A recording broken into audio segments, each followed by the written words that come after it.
Welcome to the House by Vasor podcast. I'm your host, William, and joining me today will be Derek. Hello. And Sean. Hello. And on this episode, we'll be discussing The Perfection. This is on Netflix Instant. We will avoid spoilers for the initial conversation, but it is a movie that It's hard I really to not think get you into should spoilers. just go into it not having watched the trailer or, reading anything That's about what it. everybody online was saying. To be before. fair, though, Netflix is like, here's the trailer, and you're going to watch it whether you want to or not. Because as soon as you turn Netflix on... autoplay, hit. But yeah, so it is The Perfection. It's on Netflix. So like I said, we'll start without like heavy spoilers for it because there's, a very minimal amount of setup you have to go through to kind of even explain what it is. But I do think it's a movie that's better without knowing. Well, it's a weird thing where I don't know what the demographic is that I would definitely recommend it to, but I don't think that people should read up on it too much for watching it. No, because this movie is full of red herrings all the way around. So it was directed by Richard Shepard, who'd also directed that Pierce Brosnan movie, The Matador, and looks like some TV stuff. And what was the other film with? Where he plays like a former thief. Oh, Don? No, not Don. Don Oh my Knotts. gosh, what is that movie? Don What, Knotts. Are you on his IMDb? The directors. Yeah. Check out. So he directed an episode of The Twilight Zone, the new one. He did a bunch of episodes of Girls. Girls, HBO, Rosewood, Salem, Dom Hemingway. That's what I'm thinking of. You guys remember that? No. I remember marketing for it. I never saw it. Jude Law. Yeah, with Jude Law. It was a big film, and Amelia Clark. But this is a heavily, movie that I don't even advertised. know what the description on it is, but I don't think you could read it without spoiling the movie. So the movie has This is Allison in the realm of Williams. horror, thriller. yeah. So it's got, I don't... So in the cast, it's got Allison Williams, Logan Browning, Steven Weber, and some others. So I'm trying to think of like how you would describe this. So it's basically just Allison Williams plays Charlotte, and she's a musician, and she was out of music for a while Because her mom got sick, and because her mom got sick, and she take care of her, and then she goes back and sees her former she reaches teacher out. Anton. After her mom passes, she reaches out and gets back into the world of music. So she goes back and runs in and goes to an event that her former teacher, Anton, played by Steven Weber, is holding, and gets to meet his current virtuoso, Lizzie. McGuire. No, Lizzie, who is like the current kind of, Protege. top performer, like his World-renowned his top celloist. student. Cellist. Celloist. Right? No, Cellist. I'm saying celloist. I don't know. I don't play music. And then from there, that's really the setup that we can give you without spoiling what goes on. So some descriptors I've heard of this is, and I heard some people argue against it, trashy, De Palma, and Korean thriller. And You said trashy? yeah, I've heard several people call it I trashy. didn't really get that from this. I got some other stuff. I can also see opinions on all of those things. I think it takes some hard swings, like some Korean thrillers do, and you don't see a lot of American films kind of go for it like that. Because they do seem a lot more reserved. This is not as reserved as many thrillers you No, see. this goes places. So at some point, like at different points in the film, you think you're watching like, oh, is this Black Swan? And it's like, well, no, that's like, so it goes in a lot of directions. And I do get where somebody would find similarities between this and a South Korean film. So I definitely see that. And I can see how someone says like, oh, it's a bit exploitive. Because when I was watching, I was only like a few minutes in, and Julia walked through and saw a second of it. She's like, "Oh, this is gonna happen," and then like a few minutes later, that happened. I was like, "Oh, okay, well." There's some stuff that kind of telegraphs a little bit, but then just there's a lot of it's. I think Netflix referred to as like a twisty horror thriller, Which is what it is. Okay, yeah. And the De Palma thing too. Like I can see a little bit of that, but not exactly. Is it from like the stalkerish exploitive stuff? Here's what I saw. As soon as the film opens, it's almost like in the opening moments, there's a split diopter shot. I'm like, okay, that's a De Palma signature. Maybe people are just throwing it. Yeah. But I do see that De Palma also some of his films are very sexual, and this is definitely that. But it's also he also does thrillers a lot. But I would think I do think that some of the sexual parts, like, before you get too deep into the movie, some of it is very much I don't know. I was like, is this being played up?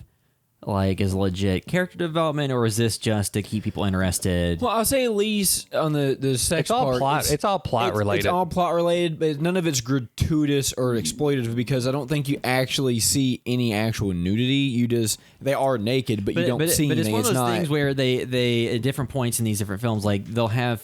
So I looked at the writers. There was like 3 writers who were credited, and one of them was a woman. But it's like a lot of times. You watch movies where you have dialogue that women have, and it's like, that doesn't, like, when women watch, like, I don't know anybody who talks like that, or who would say that. And there's something that maybe that said in this. I don't really know. To be fair, though, I totally agree with you, but also too, there's plenty of films that just feature guys written by guys that you're like, nobody would say that. Sometimes people just can't write dialogue that well regardless their sex. You know what I mean? Very clunky dialogue. But I think a lot of times what happens, and I have no idea if it's this movie, I'm just saying in general, and other films I've seen for sure, you have what are supposed to be, quote unquote, horny women written by horny, sexually repressed dudes. And those are 2 completely different. Yeah, but I didn't really get that from this as much. There's one scene, but as far as the actual I didn't watch. But man, this is over the top. Like kind of like the split diopter thing. So if you're not aware what that means, so when you have a camera and a lens, typically you can only have one thing in focus or everything in focus. You can focus to infinity, where most stuff like in the background is in focus, or you can like focus, just like 3 feet out, 2 feet out, whatever. So in this movie, there's some scenes where there's like 2 different things that are both in focus that are pretty far away. So a diopter is just a thing that covers your lens, and then you can focus it separately. So you can have 2 things in focus on the lens on screen at the same time. And I would say, like, there is some comparisons to De Palma, some of his stories. Again, I don't want to make those comparisons because it'll draw you, but I would say if you're a fan of some of the De Palma stuff, because some people think De Palma is really trashy at times. I love De Palma, but if you're a fan of De Palma stuff, you can probably handle this for the most part.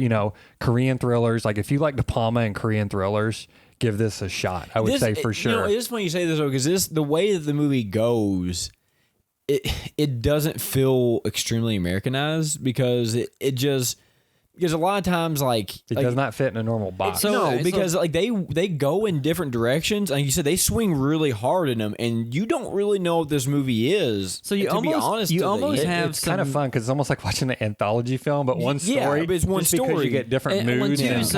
You have part of the movie that's set in China, so you kind of get the Asian influence in it, and then there are parts of the movie that are almost to throw another movie, Mandy, and then there are some different elements, and like without like so I think we need to just stop with any comparisons. We can get into it, but anyway, give this film a shot. I think if you're listening to this podcast, you're probably not turned off by too much, and this isn't anything super crazy. It's an hour as far as like if you're familiar with most horror films. Yeah, this is pretty. I think some people will be caught off guard that may play on Netflix with mass audiences. So like this is a movie where after I watched it, I was talking to Julie. It's one of those movies where I think that if this was in theaters, if it was, because there's a huge difference in how films are perceived.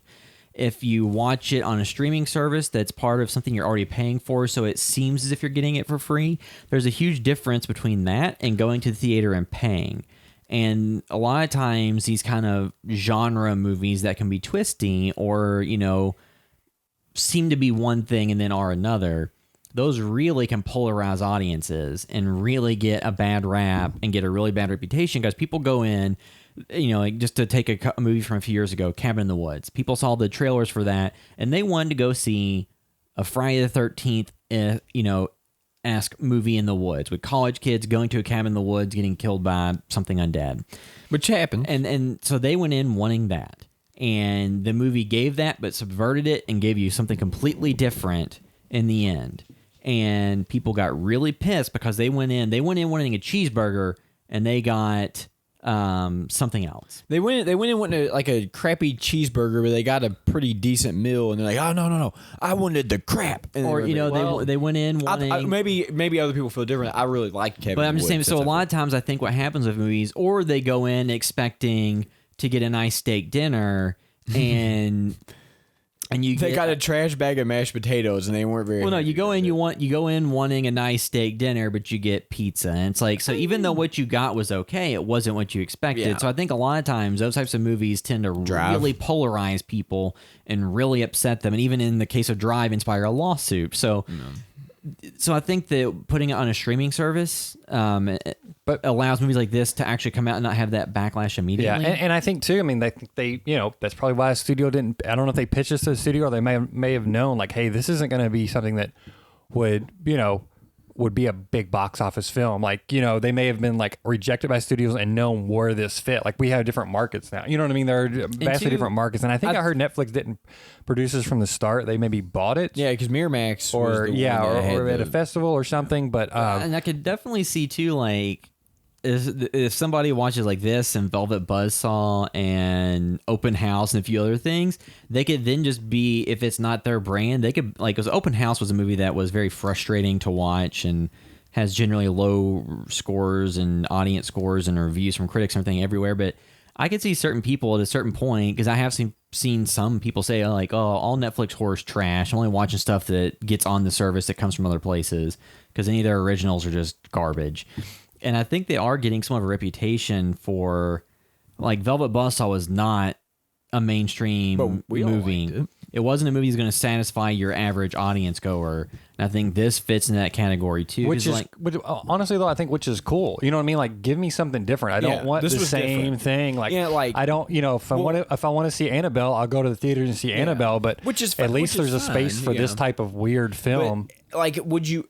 Because my thing is like, would I rather?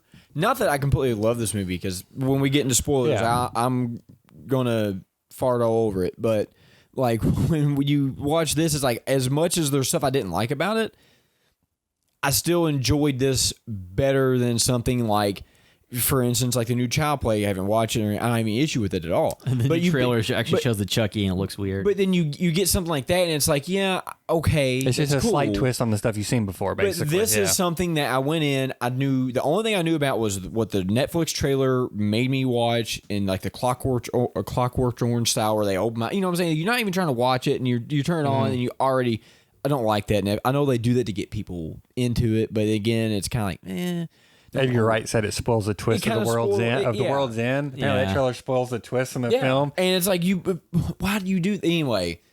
I do like stuff like this, even though maybe it's not, like, it's like, maybe you order a dessert and you don't really, it's not really what you want to be. Still kind of like it, but you're still kind of aggravated that they gave it to you. That's how I feel about this. Or it's like trying a different dish from a different culture, and you're like, hey, this isn't, my taste buds aren't there, but I, got to try something like different. Eating this rather than the same thing I get over and over. Yeah. So it's nice to get something like this, whereas this medium, I feel like you can do a little bit of different stuff, and the kickback is not nearly as large because it's on Netflix. It's not, which is great. So something to its benefit that makes it where it's a little bit easier to say check it out is it's an hour and a half. So it's not a 2-hour film. At the same time, I feel like I didn't have enough investment in some of the characters for some of the things that happen to really hit home, because you get glimpses of stuff, but you don't really get much insight into the characters before the events of the film. For me, it felt very almost two-dimensional, and like, I'm just seeing these twists or these turns play out, which is enjoyable in of itself.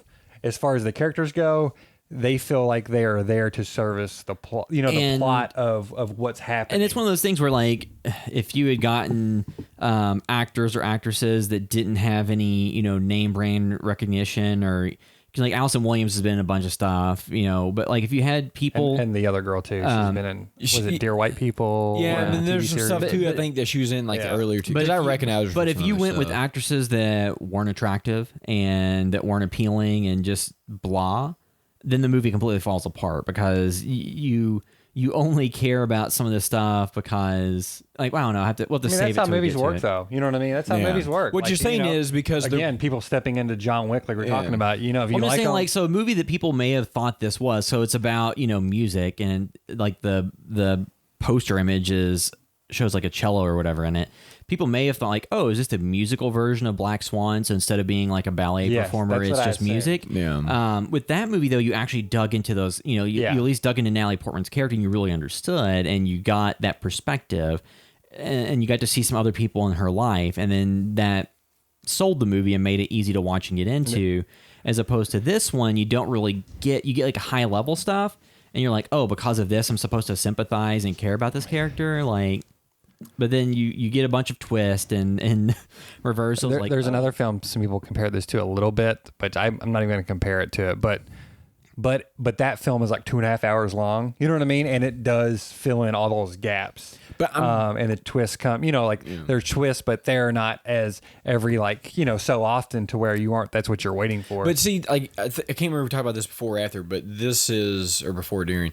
But this does kind of feel like an anthology film. Mm-hmm. I think you're the one that said that. And as far as genres, because it's titled, it has titles for each of the sections. Yes, but it's like each one sells you on a different type of movie, and you don't know what it is. That's true. So if you stretch this out to 2.5 hours, that does not work. Yeah. So I think doing these small sections that are maybe 30 minutes a piece, I think it has 3 sections. So it makes this what they're trying to sell you works in 30-minute increments. Now, if they stretch that to 45, or then they get a little longer. And the way it goes, doesn't work. The way it goes too. Sometimes you'll get into this segment, and then you get to a certain point, and then you get like this thing that comes out of left field before the next thing. So we keep dancing around the spoilers. Yeah. But So it gets hard. So my synopsis on Twitter, I said, I think they swung for the fences and they didn't like knock it out of the park, but they made it over the fence. Like I still think it's a home run on the whole. Yeah. But just barely. You know what I mean? Like just barely. Like I think this isn't everybody's movie. No. And while and the most interesting films usually aren't. Yeah, and I didn't enjoy this the most, and I would have. It depends on what type of person wants to watch this. Depends on who I'd recommend it to. Like somebody generally with my taste, I don't know. I enjoyed it, but I wouldn't be like. But I would not recommend this to anybody that I work with because they're like, "What the hell is this?" But if you have somebody that enjoys stuff that's a little, I don't want to say this movie's deep. But it's not, Jason's not showing up stabbing somebody in the face with an axe. You're not going to get that. That's not what this is. It's one of those things where I said, like, it's a little bit hard to figure out who exactly to point it at in terms of recommendations because it's one that I think telling people what it's about and what happens really diminishes what you're going to get out of it. I guess if you But at the same time, it could be hard to explain to somebody and sell them on why to watch it beyond, it's got some stuff that's shocking. Or, Well, like, I guess if you like stuff like Black Swan or Mother or I don't even want to really even say Hereditary, but if you like elevated horror, yeah, I guess that's what I'm getting at. But it's completely different than say The Witch or. I think this is more fulfilling than The Witch. I think that if you hated The Witch, you might still hate this, but at least this has like graspable concepts. Would Hereditary be something you say, if you like that, you would like this? I'm just trying to think of how to explain it. No, again, like I said, I think if you're cool with a lot of De Palma stuff and South Korean thrillers, but you kind of want to just see, some a different feeling American film. You know what I mean? Like it's just. This does not feel like your traditional American horror film. What this kind of feels like? You remember in the 80s, I wasn't born then, so I don't remember this, but in the 80s, they switched up the Coke formula, and everybody got really pissed off. This is like the new Coke formula, and like a bunch of people are like, I don't want that, I want the other one. Yeah. So but a lot of people different. A lot of quote unquote film Twitter love this film. Some people hate it though also, but people have been some people have been through the roof for this film and it really hits them on a certain level. One of the weird movies where I get both points. Yes. I'm like, okay, I understand why you completely love it, but then I understand why this could be your most hated movie. This seems also close to something like from the 80s that it just seems totally ridiculous at times. The film does. Yeah, but it has so much because it's so wild, you just fall in love with it because it's charming on that level. Well, one thing I like too is the way they sell the characters, you never know should I be okay with this person? Should I root for this person? Because you never really get that. And I think that does work because a lot of times who you're rooting for, but then they have all these different plots of multiple characters, and maybe less than 5, but still you're like, who in this is the person that I want to be for? And you don't really know. It's And almost, I think that's it's almost like on paper this film shouldn't work. No, but if you were reading the script, you would still want to keep turning the pages to know what happens next, because so they make it work, and I think that's what makes it special in this certain way, even if it's not if it's not going to be the best horror film of the year or quote unquote horror. But. I just like that they gave me a movie that didn't know who I should like till it was over. And you don't always get that. I mean, so because it still works pretty well. But they never really gave you any traits of anybody in particular throughout the entire movie. You're like, I like this person definitively, until you realize like maybe you don't. Whereas a lot of times movies like will make you really like a person, but this one I don't feel like they were trying to make you like them. I don't. Well, I feel like you get these different perspectives, and like sitting here thinking about like what would I say the movie's strength is to me, and I think that from my perspective, the strength of the movie is if you go into it, like I don't think we've really given you enough to even get a concept of what to expect going into it. You can't.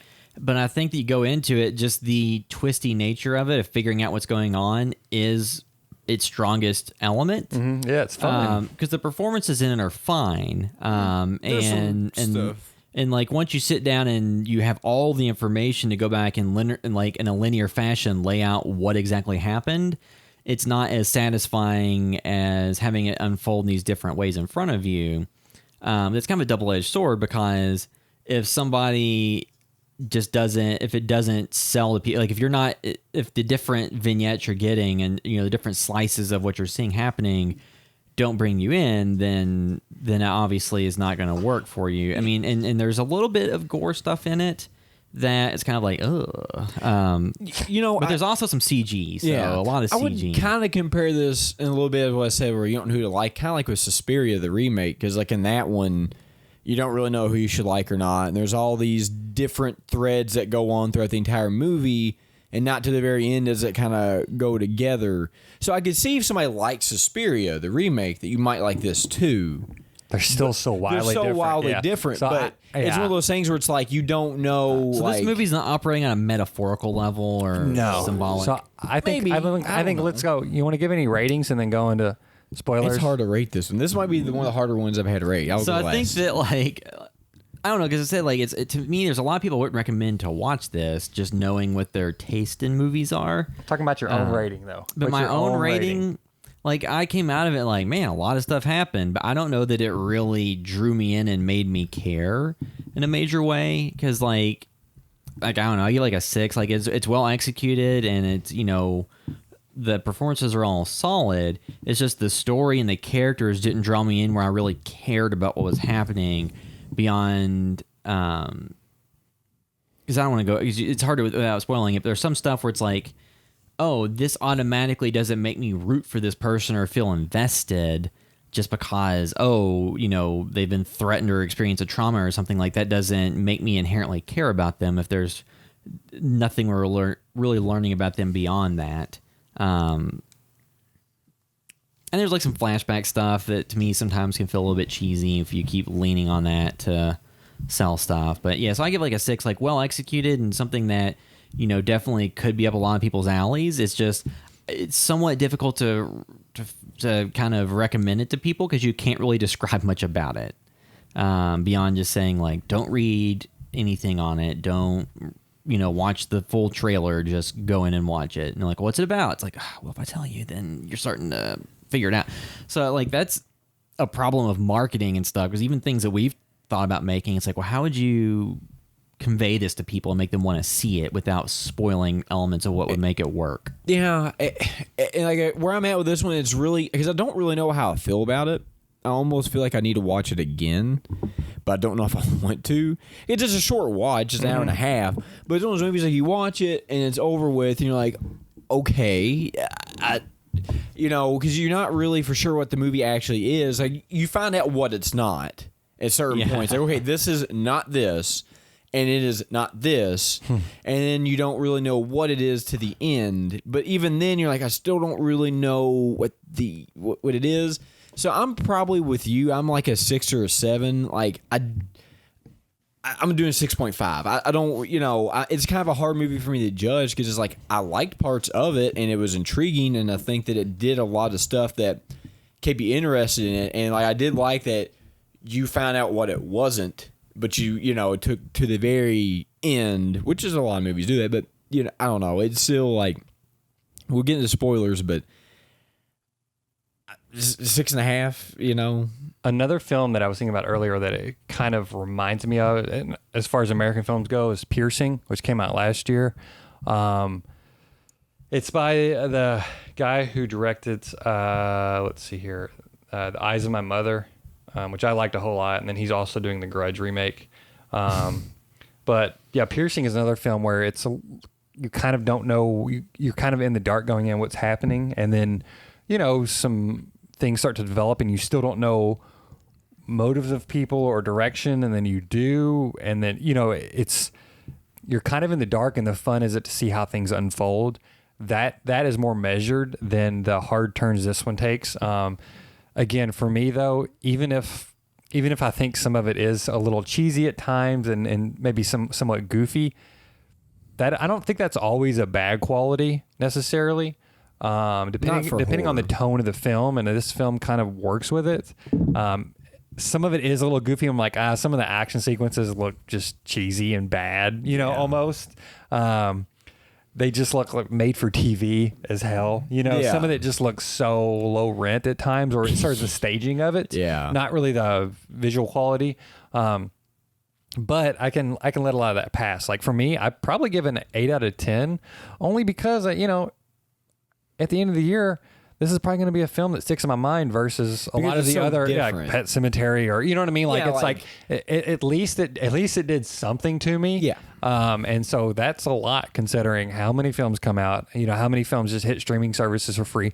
And again, because the fact of the matter is this is on a streaming service to watch for free. If you have Netflix, that's a bonus for me. For me, that makes it a way more easy recommend. I would not recommend this to a lot of people going to the theaters, but if it's somebody who I know likes horror, dude, it takes an hour and a half, but if you have Netflix, it's free. You know what I mean? Like for me, it makes it an easy recommend. It's not really free, but it's one of those things where it's like Netflix has checks and balances. Yeah, you have checks and balances. If I watch this and don't like it, there's so much other stuff on Netflix I watch all the time that I do like it. I don't feel slighted. So I'm like, oh, okay, that was a miss, but I can go binge watch the heck out of this, and it works out. You don't whereas have to pay. In the movie theater, it doesn't work. It takes way more time. Like I think it has a lot of things going for it. But if it went a half an hour longer, if anything, the wind blows a certain way in this film, it would have vastly knocked down the score. But I think it's right on that line for me of being an 8, and it's close to it. You know what I mean? Like otherwise, it would be dropping down. But it does rely on all these other factors, and it was because I didn't watch the trailer. So I kind of got a lot of enjoyment out of it. The only thing I even knew was just from the poster image that Allison Williams was in it. That's the only thing I knew going into the movie beyond having heard people say don't read about it. So now I can move into discussing the spoilers around it, because if you don't, like I said, if you haven't seen the movie and you want to watch it, don't listen to the spoiler part, because it makes it not fun. If you know the spoilers going into it, you lose the impact of it. Then because a lot of the reviews that I was just scrolling through on Rotten Tomatoes use the term whiplash. I think a lot of the impact of the movie is completely lost. The first time around. What was the Rotten Tomatoes score? It was an 84%, and then the Metacritic was 60, and the IMDb was 6.1. So, I guess kind of ranging the reviews we gave it, but So full spoilers for the perfection from here on out. All right, so the South Korean element you talked about, so kind of the body horror bug stuff reminded me more of kind of South Korean stuff. Well, let's talk about that real quick. And the fact that just leaving people alive and getting revenge and it being gory I think and bloody. The twist there, the film that it is compared to is The Handmaiden, which I loved from maybe a couple years back. I think that's Park Chan Wook. I think he did that film, but again, that is a lesbian love story, but it's a 2.5 hour film, and it is so great. And it's maybe a little campy at time, but that is way more classier than this attempts to be. This doesn't attempt to be classy at all. The movie, and that's fine. And tracking in terms of what you think it is. So initially, you get these little glimpses of Charlotte, and just like a little bit of her backstory, and you get what you get from her glimpses that she might be mentally unstable and there is something wrong. And then when with she her. goes to meet with like Anton, she meets like the new like Lizzie, played by Logan Browning. So they hit it off, and then that's where like Julia walked through. She's like, "Oh, they're gonna have lesbian sex, aren't they?" And then like before, like when they first walked in the room, and then like pretty soon after, they're talking about like. She's like, oh, this guy is with this guy's wife, blah, blah, blah. It makes me wet or something. So that's where it's like the dialogue that's a little bit, cringe-worthy a little bit. And then it goes immediately to them having a relationship.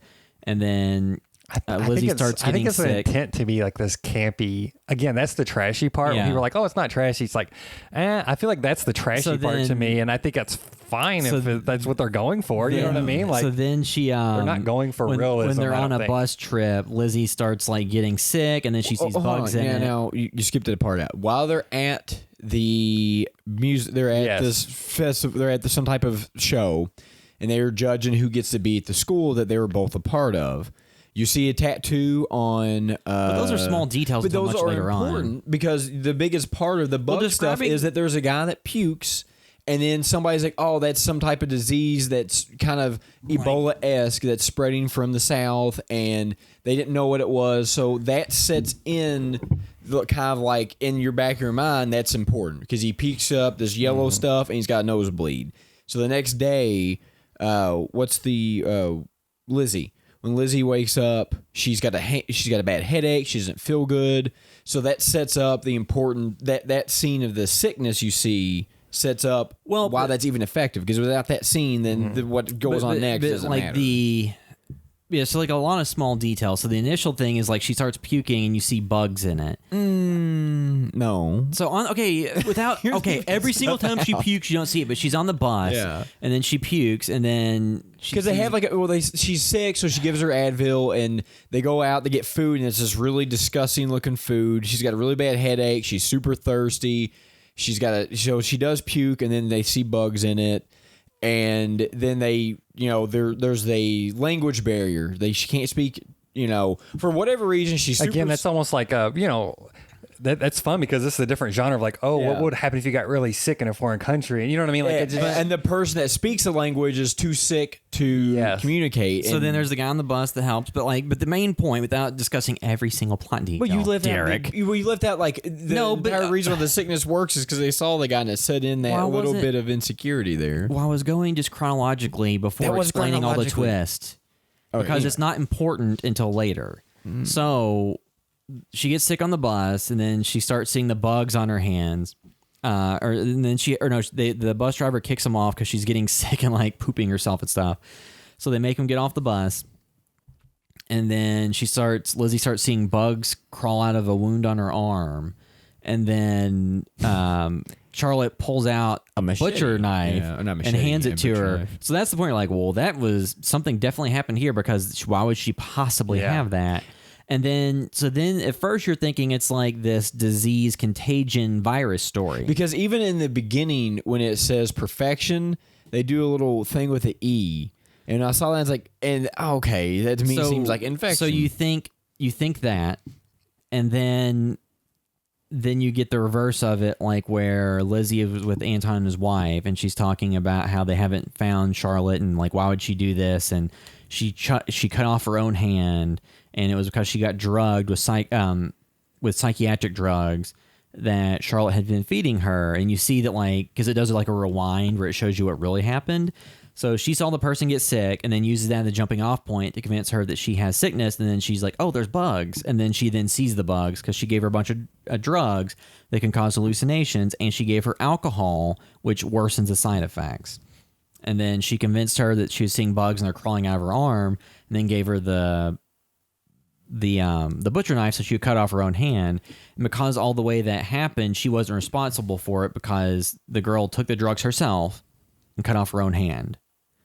The fact that she wasn't told what it was, but so that's that element of the story. So then you think, okay, it's kind of like a jealous ex-student going after the new, top student, and it's going to be a revenge story.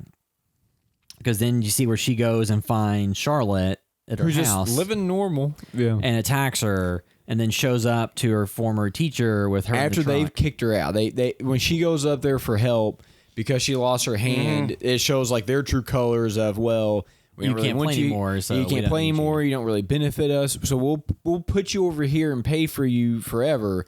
Just you're not welcome here. So you get that type of movie. So it goes from being like possibly a virus contagion movie to a revenge movie, and then Well, I would even say at that point it's almost kind Stays of a revenge But film. yeah, it stays a revenge film, but it almost changes gives you how it's working. But it almost gives you shades of like Black Swan, because with Winona Ryder's character, when she gets injured and she kind of gets, you have a little bit of that too, where it's like, okay, now this character doesn't really have anything.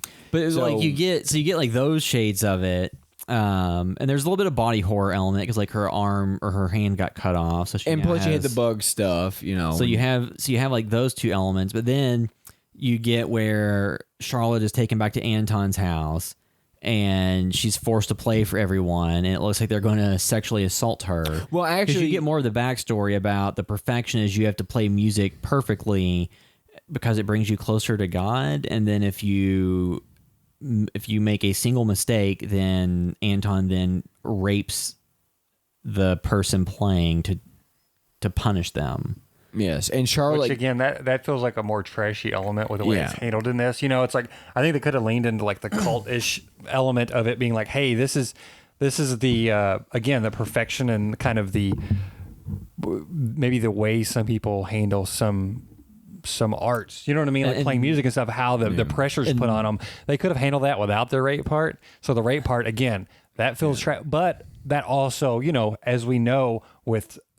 I'll just call it a sport, but like gymnastics, you know what I mean? Like there are things even in the news where that happens with that sort of setup when you do send your kid off. and So I mean, it's handled trashily, but it maybe is not totally unrealistic. And what gave Charlotte the idea that Lizzie was in the same thing is because there's a tattoo you get. Yes. Which is like your acceptance into the perfection The or whatever. perfection, which is a room they let you play in. And the only reason why Charlotte got out was because her mom got sick, so she had to be released to go take care of her mom. So then she kind of got her plan was to free Lizzie from the control of this cult and to convince her otherwise. Which the biggest- was to make her lose her hand so that they would get rid of her. Which my biggest issue with this is she talks about how she has a 2-week vacation, which is the first time that she's ever done that. So they meet on the day she cuts her hand off is day 1 of her 2-week vacation. So you're telling me that you couldn't have, over the course of 2 weeks, just talked to this individual and tried to break it down to where Or they don't realize. even make her get her hand cut off. Just get her fingers smashed where they're broken. She can't play for a while. Yeah, that's what I'm saying. Like, to me, my biggest problem with this is like, well, she had 2 weeks, and instead of working this thing out where you just bring up all this stuff and maybe kind of de-brainwash her when Yeah. she's away from them. I mean, in the cult. maybe she just thought, hey, there's no way to get unprogrammed, in a quick way. You just need a hard restart. And 2, she obviously has had to deal with these issues, so she's maybe not the most stable person either. You know what I mean? So you think of all this stuff, and it's like, Well, there's also like the element of getting your hand chopped off in a foreign country, like dealing with the medical stuff would probably be relatively difficult. Because she looked up how to make a tourniquet on her phone. the bus on the way. She was improvising this stuff. So as I'm saying, that's the big issue I got for me is like, because at the end of the movie, because we'll just go full, we're in full spoilers. Like she's the way they get Charlotte to play is they bring in the girl from China that they had recruited for the school, and they're like, well, if you don't do the perfection, we're going to do that to her. So she only plays just so that little girl doesn't have that happen. Then he's like, did you really think I was going to do that? So then when he goes to prep to, I guess, rape her, the 2 guys and Lizzie are down there. And Lizzie is going to, I assume, fist Use her her with a stump nub. with her amputee Nub. stub. And then she poisoned the drinks, and then Which she knew. They said, oh, it's part of the ritual. We always have drinks. So they Yeah. knew the plan. They knew the They had a plan. plan. So Or at this Because point, you went along thinking. thinking that Lizzie was still brainwashing part of the group. yeah. And then the reverse at the very end was when the guys like pass out and you get the rewind and you see how that happened. The rewind also is, it's a cheesy tool to use in this, but it also, I think using the rewind is smart because it lets you know like, hey, this film is is meant to be this way. Don't take, you know what I mean? I remember we aren't trying to be like, it's okay. This isn't Pulp Fiction. Well, something or you know, it's not even Black Swan. You know what I mean? Like, and we know this is almost like soap opera-ish. Well, the movie Hush that we saw, the Mike Flanagan slasher film, that had a similar mechanic at one point where it's like just showing like, here's an alternate story that could have happened. Oh, yeah. And I think a lot of times that's kind of cheap if it's showing an alternate version. At least with this, it was just showing you what happened. It was just misleading you as to what the scene was about, and then at the end walking it back, kind of like a heist film, like which is fine. But I'm saying the rewind mechanic, like they could have just cut to it, and you would have, you know what I mean? Like just using that effect, kind of like breaks the reality of the film. That breaks the wall of like, hey, this is a movie, and I think that was intentional, so that you'd be more okay with people getting their arms cut off and then being seemingly fine. You know what I mean? I would almost think that they may have had the ending and worked backwards from it, thinking, oh, we're gonna have these two women with one missing an arm and one missing a hand, so they play together. Like they may have had that ending in mind and worked backwards with the story to achieve that, or maybe not. But it just like, to me, the stuff where it falls apart is like, I understand like, you know, the hard restart, but it seems like to me, like at the end, it's like you couldn't have done this in any other way. Well, the other thing is, and I saw like some reviews touched on this, is like, do we have to rely on rape and sexual assault as a driver for the majority of stories? Yeah. Like they could have had it been even more cultish and outlandish of what they did, is, you know, but to ground it in, like you said, like with the gymnastics team, like the guy who ran that, all too real in terms of a man in a position of power, you know, and there was women involved too who overlooked it, but they're just somebody who's in a position of power with kids, dealing with, you know, teaching them to be top level performers of some variety of, you know, athletic, music, and they received this just, you know, omnipotent like type of results, because the results that they produce in terms of the top talent make people overlook any questions there may be about how they handle themselves. Yeah. And I think it's a fair complaint if somebody doesn't enjoy it, because they're like, no, that's totally fine if it's not your thing. But I also think they're free to do whatever they want making a film. You know what I mean? Like making a film, you're free to, you can like it or not like it. Well, I mean, I think for me, where I'm coming from, my background, you know, it works and it's not too much. I can see how it's too much for some people in the way it's handled. I totally get that. Well, and too, like I even mentioned like Mandy. Like I think a difference between that makes it where he didn't call it out for that same thing is that Mandy, like the guy threatens rape, and then the woman just kind of, you know, Mandy just kind of laughs at him and talks about how lame he is. And then that makes it completely fall apart for him, and he doesn't follow through with that, but instead just violently like burns her, or, you know, whatever. So I think that in this, the fact that he was raping children was what makes it maybe go over the line for some people. Yeah. And it's not saying like, oh, we're being the PC police. It's just that's such an overdone trope at this point. It is. Because, you know, all kinds of stuff from Game of Thrones has gotten flack for using rape against, you know, female characters, especially characters that are not adults at the time. So there's just different, I think society has started to say like, okay, because like in the 70s, everything was rape was a motivation in all his movies and stuff like that. So it's like, well, okay, I get that is a real life horror, and depicting that a lot of times isn't being unrealistic. A lot of times it's being all too realistic in terms of how the world works. But it's like sometimes for escapism and this kind of absurd, trashy movie, maybe there could have been a slightly different motivation of what was going on. Yeah, but also too, again, I think even though there could have been like, that also kind of relates to a real world thing more than just being a motivator for revenge, revenge. Like I think there is a tie between this perfectionism and, you know what I mean, and being these students being bred for perfection and everything, but also the power that some of these people hold over them. Story wise, I think it is. How they handled it, that's for up to debate. You know what I mean? How it works for you. I totally get that. Well, kind of a throwaway line too about this is like when Lizzie and her first meet, and they're talking about when they're in China and they're talking about different things. She's like, it talks about how he likes to go to really poor areas and get these really underprivileged children. So you got a rich white guy going to underprivileged areas, who's this really world-renowned guy, and nobody's going to question him, so that probably allows him a lot more Well, and that even builds to, like, his image as being philanthropic and going after the, you know, so that underprivileged. Yeah. And so you have, like, almost like that, but I mean, so you have that stuff juxtaposed, like, the more serious issues of, you know, like, that society, you know, like, almost like possibly the messaging is about how, you know, your results could trump your methods to a lot of people, and they don't care about how you achieve goals or whatever. But then you go the kind of exploitation route where, or like at the end when Lizzie and Charlotte attack Anton in the room, and they go to like the kind of snorri cam, like first person view type deal where the camera's in front of Charlotte as is all going on. You don't know what's happening. And then like Anton, even though getting stabbed and stuff, managed to get the upper hand for a second.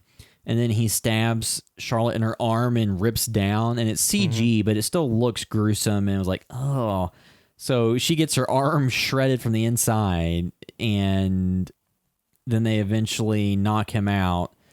So in the end, you see that Charlotte's lost the majority of like her forearm or arm, and then it's like gone to the elbow. Lizzie is missing a hand. And then you see that Anton's in the chair where he's had both arms and legs amputated, and he's like on an IV and stuff, and he's watching them play. I think his eyes are sewed up. Yeah, his eyes are sewed up. And he's sitting there having to listen to them play, where they're playing together, where one is holding the bow and the other is holding the actual frets of the cello. And like that's more of like an exploitation ending. Yes, that almost reminded me of Freaks, the Todd Browning movie, where like the woman's sewed into like the chicken person type suit. There's also the element of, when you look at it plausibly, how would they realistically explain to anyone all the deaths that happened in the house and get medical treatment with the? That's what I'm saying. It's just so, it intentionally is like a bit campy almost, you know what I mean? Like they I think they sell that, in the rewind technique, and like there's so many things that breaks the wall. Like, hey, they want you to know this is just a movie. You know what I mean? It's not trying to be anything. Ooh. The fact that their arms can be amputated, they've got him amputated, like it's almost like human centipede-ish in that regard. You think about in real life, like if somebody that was an American went to China with another American and drug that American and cut their hand off, or caused them to cut their hand off, and then did all this stuff, and then came back to America, and that other America, there would be some criminal charges there. No, but the thing is, though, depending on the area that you're at in a foreign country, they asked, like, if you did it myself, if you get there and leave, so if that's set up, at least. But here's the thing, though, if in that scenario, like if Charlotte just managed to like get her, like make sure that she wasn't going to die and that somebody's going to come and help, and then just left, went back to the airport and flew back. Like, they're not going to hold, because a lot of times it might take a while, especially like the language barrier. No, I'm not about once both parties are in America. More investigation. There would still be some type of criminal charges filed somehow. I mean, even though the crime was committed internationally, you're still... Like, again, the world they've built in this, they've tried to negate any of that. They explained it one line away, like, hey, you did it yourself. At least explains part of it away. Yeah. And then they just want... This is all a playground for these events. You know what I mean? And they are trying... There is some messaging in there that I think is important. It's handled, in a... Exploitive. I don't want to say light way, but yeah, it's not handled in a careful way.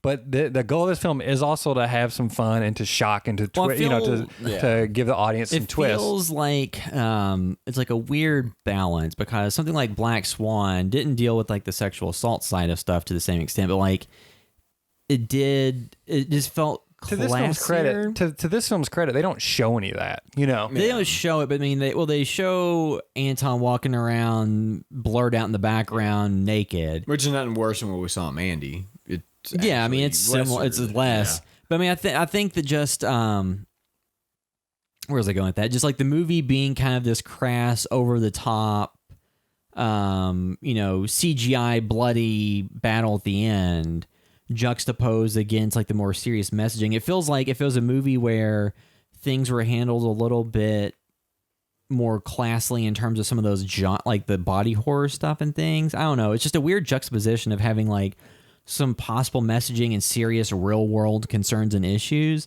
against somebody hallucinating bugs coming out of their skin and chopping off their hand, and then like the bloody amputee battle. Yeah, I mean, it is dealing with some serious stuff, but there's plenty of cheesy from the 80s, plenty of cheesy films that do some very exploitative things, but also at the same time are attempting to talk about something like serious. Like RoboCop and Rambo, satire. Yeah. But you just have a lot of stuff. I do think what was most interesting is the way this is marketed on Netflix. Which, if you watch the trailer, it markets it. It shows a scene where they're, you don't know they're in China. You just know they're in the woods, and you see the girl getting sick and saying there's something wrong with her, and then the bugs. Then she pulls out the butcher knife, and she's like, well, you know what you need to do. So it markets it to me when I saw that trailer, and then the way they showed the perfection at the beginning, to me seemed like it was going to be a movie about an infection, but I didn't know how it was going to tie out, because you have kind of the person who seems mentally unstable.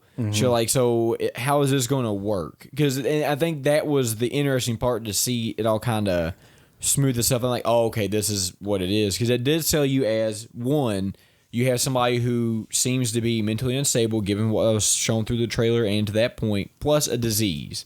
So like, okay, so we have somebody that is kind of a psychopath, and then we have somebody that's sick. How is this going to work? Yes. And then it just turns it on its head a few times. It turns it from thinking, oh, it's going to be a revenge film where it's like, you did this to me because you're jealous and blah, blah, blah. And then it reverses and say, no, like, you're actually part of this group where you've been abused since being a child. So let me abuse you even more by drugging you, telling you there's bugs on you, cutting your hand off, leaving you on the side of a road in a foreign country where they may or may not help you.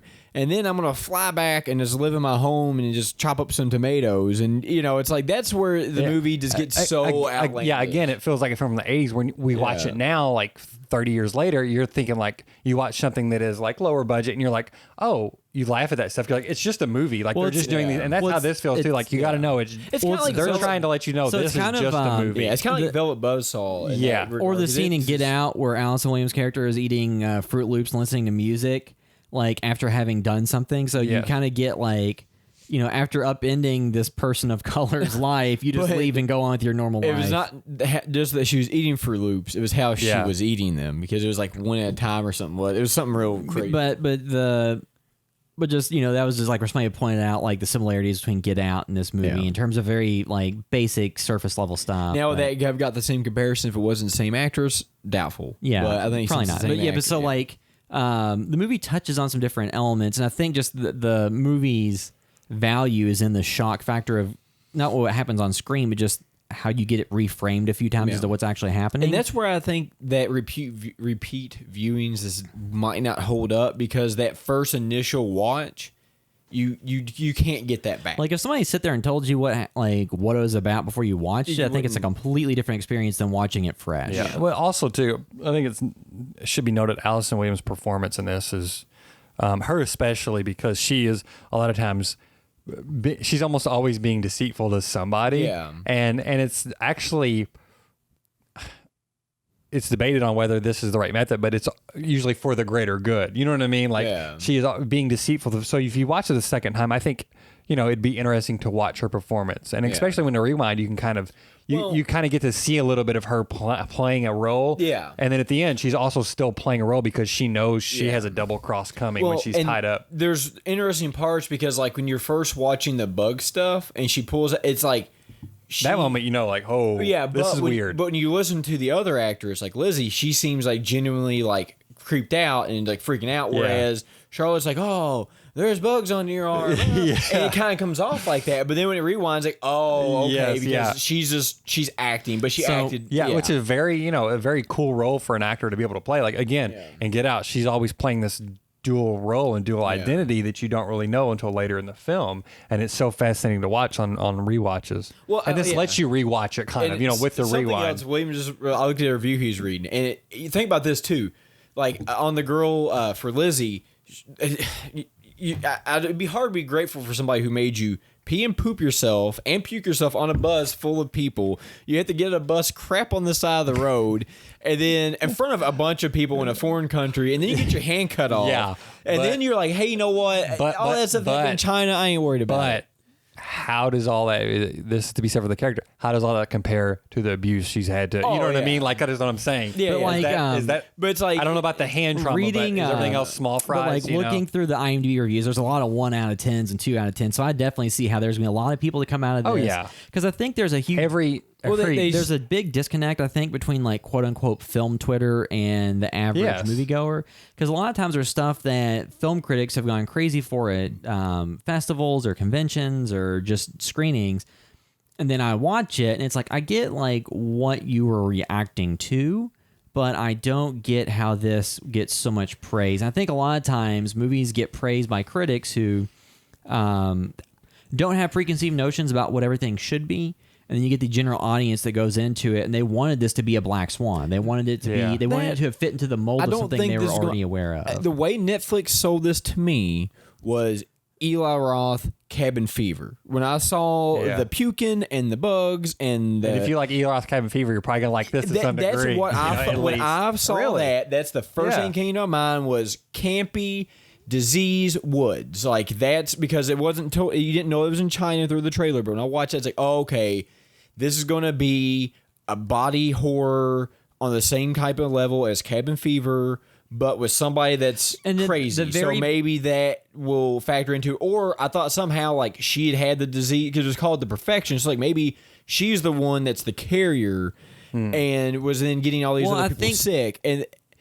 That's how it was sold to me. That's what I got. And I do think that part of the disappointment could be all the options all the things the movie could have been that would have been more interesting than what it ended up being about kind of a rape story. There's a lot of things that could have been that would have been more out there and more entertaining, but then grounding it in the real world trauma. But that could have been part of their part of the point. Yeah, I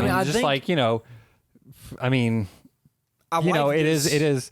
You can have the absurd, but also ground it something. I mean, your idea for the pickler. You know what I mean? Like, there's a point for that, but it's the most absurd thing. Yeah. Like, but I do think that's totally valid. I think. I do think I enjoyed this more than I would have if it had been. Not comparing them and seeing which one I like better, but this. I'm just glad this wasn't another Cabin Fever. Oh yeah, because like I've seen that. Well, I mean, I haven't seen this. Yeah. So. Regardless if you love it or hate it, it's like, oh, okay, I don't know if I've seen a movie quite. Well, I mean, like too, like at some point, I was almost wondering, like, if it was going to go in the direction of like The Host or something. The first part when you have like the bugs and stuff. Yeah, it's like, oh, is there some type of creature involved in this? That, like, do these bugs grow into be something? But then it quickly shifts gears. Well, because like you have like the montage of her like when she's younger or her age and she's getting her head shaved and. They're doing all this different stuff. So I was like, oh, okay, she somehow got some type of disease and she's a carrier and now that's kind of what I really thought. Say, just because I've seen so many of these movies and, like, oh, okay, but then it's not that. And it's like, okay, I'm glad that it's not. Again, it's cool that they did that. You know what I mean? Well, there's also... It was able to work like that because it is a streaming film. There are a ton of movies that touch on mental illness and make like a big plot point. Because there's some movies when you sit there and watch it, and like something like Psycho or a lot of movies that are classic films. Today's world, though, like mental health is looked at in a different way than it was in the 60s. So a lot of movies lean on mental health stuff for big plot points. Which I'm glad they didn't, because that's what they sold you that. I think they lean on the damage that they have done, that they did to her. But again, for me, all that stuff, you have to decide for yourself if it's offensive to you or not. Yeah. You know what I mean? I don't think a lot of things should be off limits. I was pointing out like perspectives. Yeah, again, but too, there's different perspectives of people that are the mainstream audience that, that kind of want one thing. You know what I mean? Like again, the value in this is how wild it gets, and because it is a surprise, and we don't really get that often, and I think that will make this film a standout for a long time. So when it comes time for the end of the review podcast, because of what this does, I'll remember this way more than Pet Sematary. Yeah, because Pet Sematary was one of those movies that was so spectacularally bland that I don't even remember how bad it was. Well, I mean, I think it's a completely different types of movie, like Pet Sematary. Yeah, but I'm saying is like this movie. But we're talking about films you're going to remember. Yeah, you know what I mean? At least there's something memorable about this. I mean, like, I don't know. So, like, I watched this yesterday because we're recording, what's the date? The May 27th. Yeah.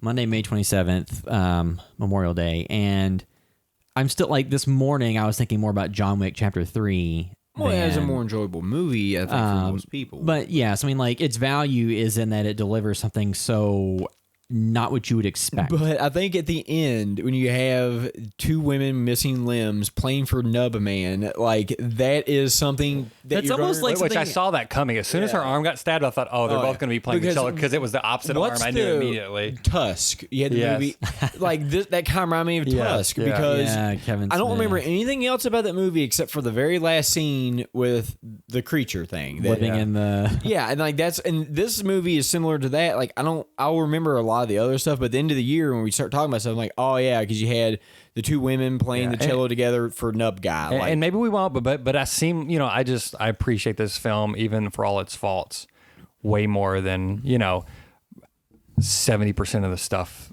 horror stuff that's released. That especially 70% of horror stuff released at this level. Well, that's just. I do enjoy. They're just slashers. I prefer to see stuff that tries to do something different than just following in the blueprint of an 80s throwback gory slasher. Because what are you really going to gain from that? But see, horror is so funny because the audience for horror is probably smaller compared to a lot of other types of films. You have a very you have a very split fan base though, because there's all different types of horror. You have a very specific subgroups of people that are going to buy anything that comes out that checks off like 2-3 boxes. Because I have heard people who are working on like the independent film level that were told by distributors and people that like, okay, for us to really sell this, we need nudity, so go add some back in. And so there's like certain boxes if you take off, like people getting killed and some gratuitous nudity, you're going to sell a certain amount of copies of something to a certain audience. But I think like horror in general is really big, and people don't admit it as much that a lot of mainstream properties, like the horror aspect of it, really gets people, and they enjoy it. So I think horror is very popular overall. But the like people who refer to themselves and identify themselves and define their personality as I'm a horror person, they're looking for something different than the average moviegoer who likes a horror movie here and there, but the horror elements of like Stranger Things or blockbuster movies where they have like horror elements. Like Jurassic Park has horror elements, but it's not a horror movie. So I think a lot of people like horror, but they don't define themselves by it, so they're more open to the different experiences that it has, as opposed to some people. It's like gamers. Some people who are gamers very narrowly define themselves as I'm a Call of Duty player, or I'm a Fortnite player, or whatever, and their entire shtick is that's what they base their identity on.